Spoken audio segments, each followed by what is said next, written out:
As you guys know, I live in East Africa, Uganda to be exact. But if you've been to East Africa, it has a very unique history.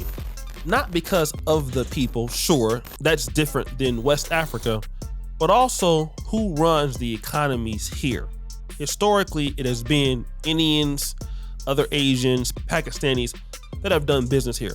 From Uganda to Kenya and Tanzania, they are there, especially in Uganda and Kenya. Now, what am I trying to say? Well, there was a buffer class created where you had the Europeans on top, the Asians, Indians in the middle, blacks on the bottom. And unfortunately, that is there today.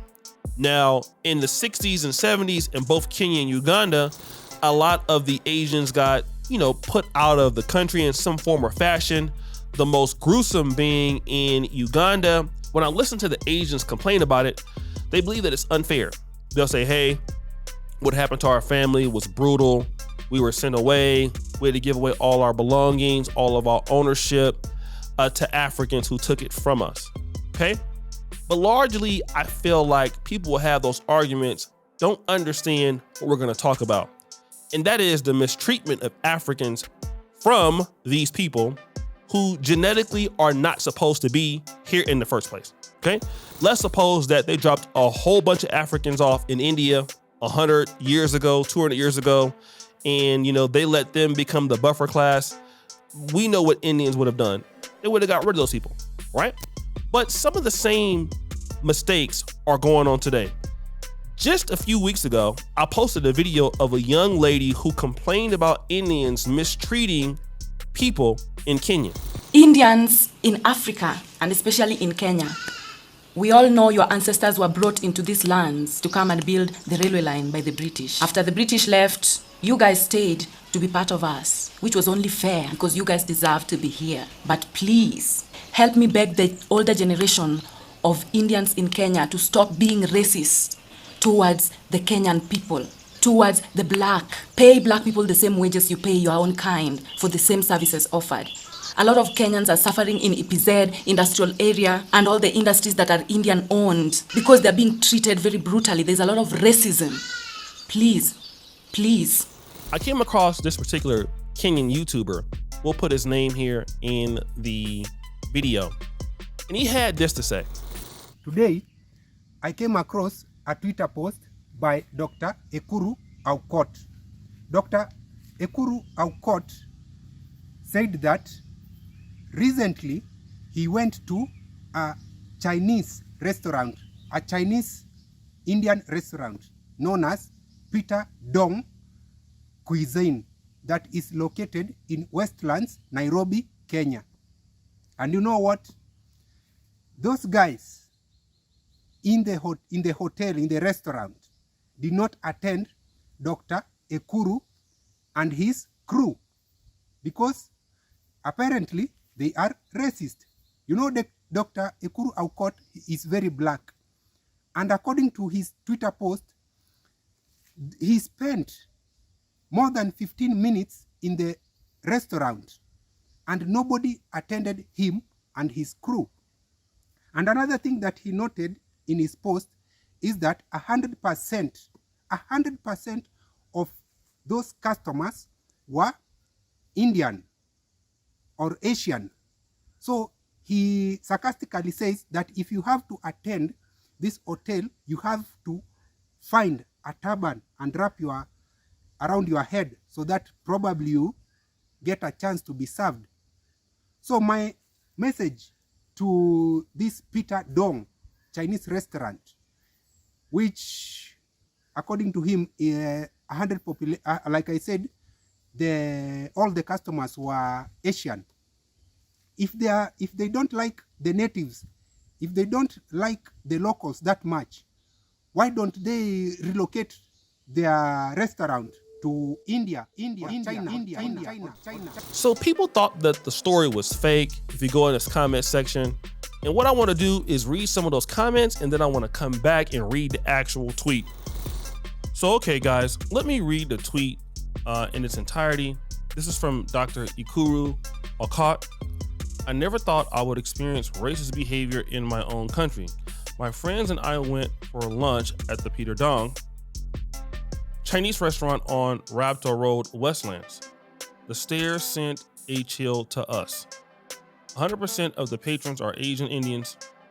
If you courage to visit this racist restaurant, ensure to paint yourself white or be Asian Indian color, and ensure to wear a Kalasinga turban. For 15 minutes, no one attended to us. We walked out, no apology, no nothing. We went to the homely Thai restaurant by Sarova. Excellent service. So there were some comments under this tweet, all right? This is from a brother by the name of Oti. I eat there often as it is next to our gym. The Chinese owner has been so respectful, so attentive to all races. There is no racism with him. I know the staff and they treat us so well. I hate racism, but this isn't right. The owner is not racist. I can't speak to why Okuru was not. Another person from Kenya says, walking away without protesting was an act of cowardice. Maybe you thought that walking away was a form of protest. It doesn't work with racists. In another tweet, somebody said, our land is already gone, and you said you doubted that was true. Now this experience of yours tells, and whatever else. So guys, as you can see, this is a person that's in the government that's complaining about this. This is in Westlands, right? And so the thing that really irks me is that a lot of these groups, they play the victim as if they're doing things wrong. I used to live in an apartment complex where, you know, there's an Indian guy, he had a black maid. Whenever they were not in the house, they wouldn't let the maid stay there. She would have to sleep outside on the concrete. And one day I went out there and I was like, you know, are you okay? You need anything to eat? She's like, oh no, it's fine. Then, you know, the lady came to get her money for pay. The guy didn't want to pay her. I mean, there's a lot of mistreatment that happens on the African continent from these people towards Africans. I see it. I live here. Okay. You know, they won't pay some of them. They mistreat Africans. That's why the African brothers and sisters rebel. So when they rebel and they start maybe coming towards violence, they want to act like, oh, we don't know why they're doing that. I could suspect why they might do that, because if the tables were turned and you saw, you know, Africans in India that were mistreating Indians like that, oh, we definitely know it will be some violence, right? And this is why, you know, people got to understand, like, you got to be careful of how you treat people. It's important, you know, because once people start rebelling and start wanting to, you know, vandalize your, you know, stores or vandalize you because you mistreated them, or then you're going to be out there playing the victim. You know, like how many times have we seen evidences of, let's say, Chinese wanting to beat their Kenyan workers? Like, remember this clip? The Directorate of Criminal Investigations has arrested a Chinese national after a disturbing video clip in which he was caught whipping a Kenyan employee went viral on social media. Several others were also arrested after it was discovered that none of them had valid visas. Anita Nkonge has more. Faster, no beat, then no beat.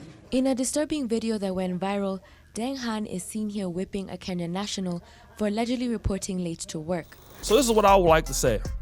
There is no way a Kenyan or Ugandan or anybody should have a business in their country that they cannot access. Why would you build a business just for your own people to access? Is their money not good? I mean, you're in their market. Why don't you just stay where you're at? And the brother brings up a good point, because you can't go to India and do that. You can't go to Pakistan and do that. And then if something happens to them, they always play the victim like they don't know why it happened. And everybody knows why it happened. Even downtown here in Uganda, you know, in the trading districts, you see certain Chinese sellers doing the same businesses that Ugandans are doing, trying to undercut their prices. Now, of course, that can create hostility. You know, again, that creates hostility. So if you're doing that in the market where a local Ugandan is supposed to be getting the business and you're taking it because you can undercut them, and there's hostility towards you, should people just accept that? Everybody not going to accept that. Not to try to say that, you know, somebody needs to have this happen to them or not, but everybody won't accept it.